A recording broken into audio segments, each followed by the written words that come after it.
UKLO 1 year masters. No IELTS required up to 5 years visa. High visa success rate. ఈ మధ్య కాలంలో చాలా మంది దిష్టి కోసం అని చెప్తూ ఉంటారు. ఎందుకు కట్టారు అని నేను అడగటం కూడా జరిగింది. అడిగితే దిష్టి తగలకుండా ఉంటుంది అని నల్లదారం కడుతున్నారు.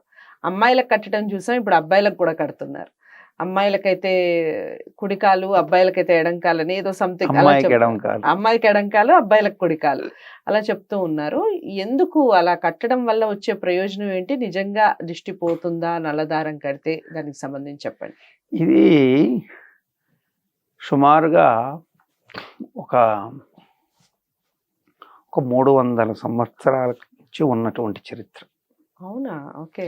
అంతకు ముందు దాని మీద అంత 300 సంవత్సరాల చరిత్ర. 300 సంవత్సరాలు ఉంది. అయితే దారం కాదు అసలు వాస్తవంగా. ఎందుకు అంటే కృష్ణదేవరాయల కాలంలో ఆస్థాన నర్తకిగా ఉన్నటువంటి రాజనర్తకి ఆమెకి ఒకానొక సమయంలో విషజ్వరం సోకుతుంది. విషజ్వరం సోకి రాజనర్తకి బాధపడుతుంటే రాయలవారు ఏమిటో చూడమని వైద్యుల్ని పంపిస్తారు. పంపిస్తే అందరు వైద్యులు వెళ్ళి చూస్తారు.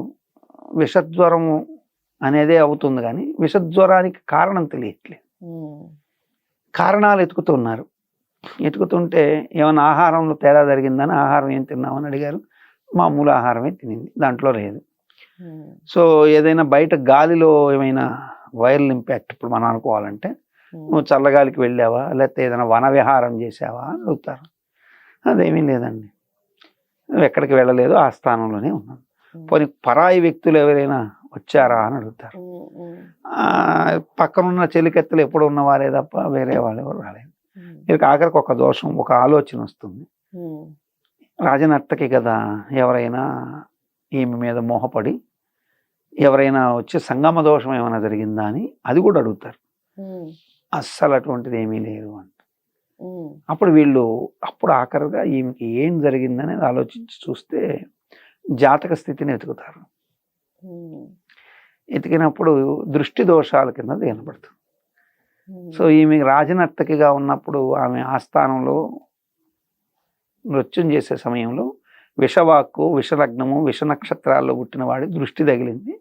సో ఈ దృష్టి దోషం కనుక చేస్తే పోతుందని దానికి ఏమి చేయాలని ఆలోచించి చక్కగా విష దృష్టి పోయేందుకోసంగా చేస్తారు. చేశాక అక్కడతో సమస్య పోలేదు. సమస్య మరలు ఇంకొకటి చూస్తే, ఆ తర్వాత ఇంకొకటి చూస్తే, సో ప్రతిసారి ఇలా నేను మిమ్మల్ని ఆశ్రయించడం, ఆ కారణాలు ఎతకడం ఏమిటి అని అప్పుడు సరే ఏం చేయాలి అని ఆలోచిస్తే అప్పుడు బల్లూక కేశాలు అంటే ఎలుగుబంటి యొక్క కేశాలు తీసి మంత్రించి, అది అధర్వణ వేదంలో ఉంది.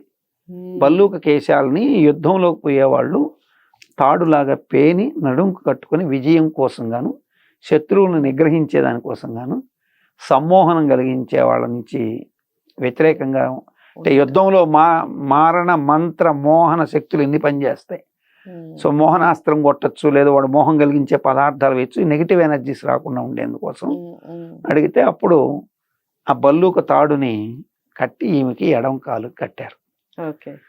సో తర్వాత బల్లూకం అంటే కొంచెం దుర్లక్షణాలు ఉంటాయి కదా, మరి ముత్త బల్లూక తాడు కడితే ఎట్లా అని అంటే రాజువారి పట్టపు టేనుగులోని ఏనుగు యొక్క వెంట్రుక కూడా తీసి దాంతో కలిపి కడతారు.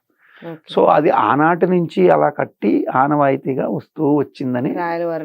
ఇది నాకు కూడా ఎలా తెలిసింది అని అడిగేదానికి ఒక ఉదాహరణ చెప్తాను. ఇది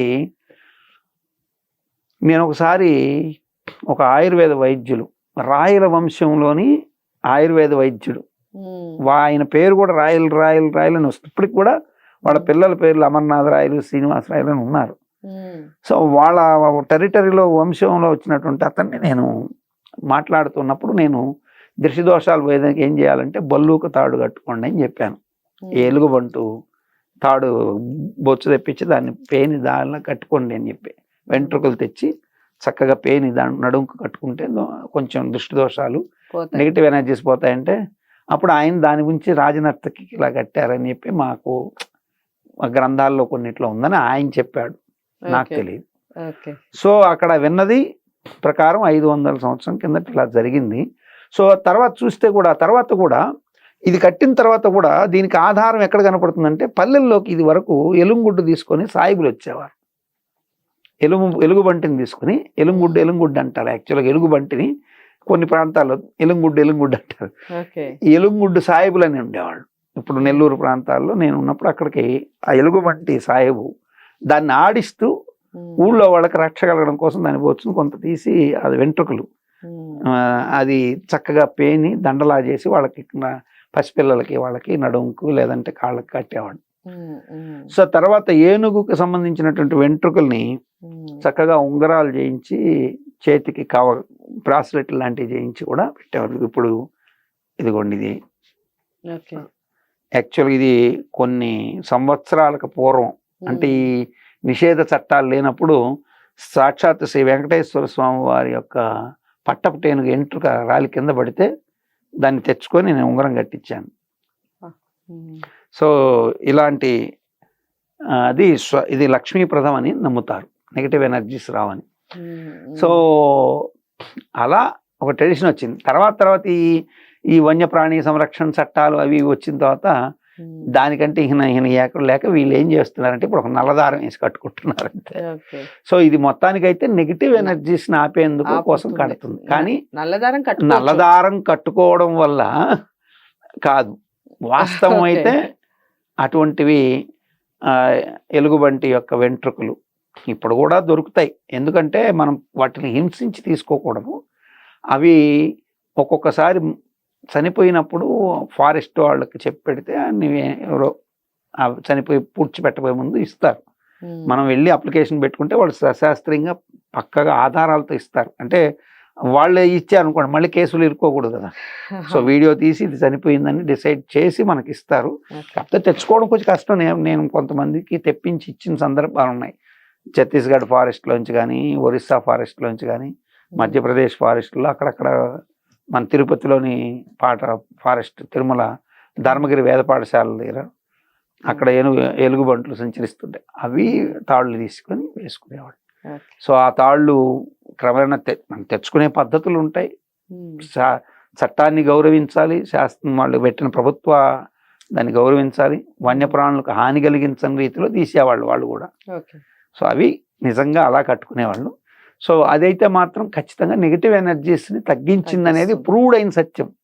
సో అలా ప్రూవ్ అయింది కాబట్టి ఆ తర్వాత ఆమె ఎప్పటికీ కూడా అటువంటి దోషాలు ఎదుర్కోలేదు. ఎలాంటి దోషాలు లేవట రాజనర్తకి. సో ఆ తర్వాత అదొక ఆచారం కింద అట్లా వచ్చిందని అర్థం అవుతుంది. చాలా చక్కగా వివరించారు గురువు గారు.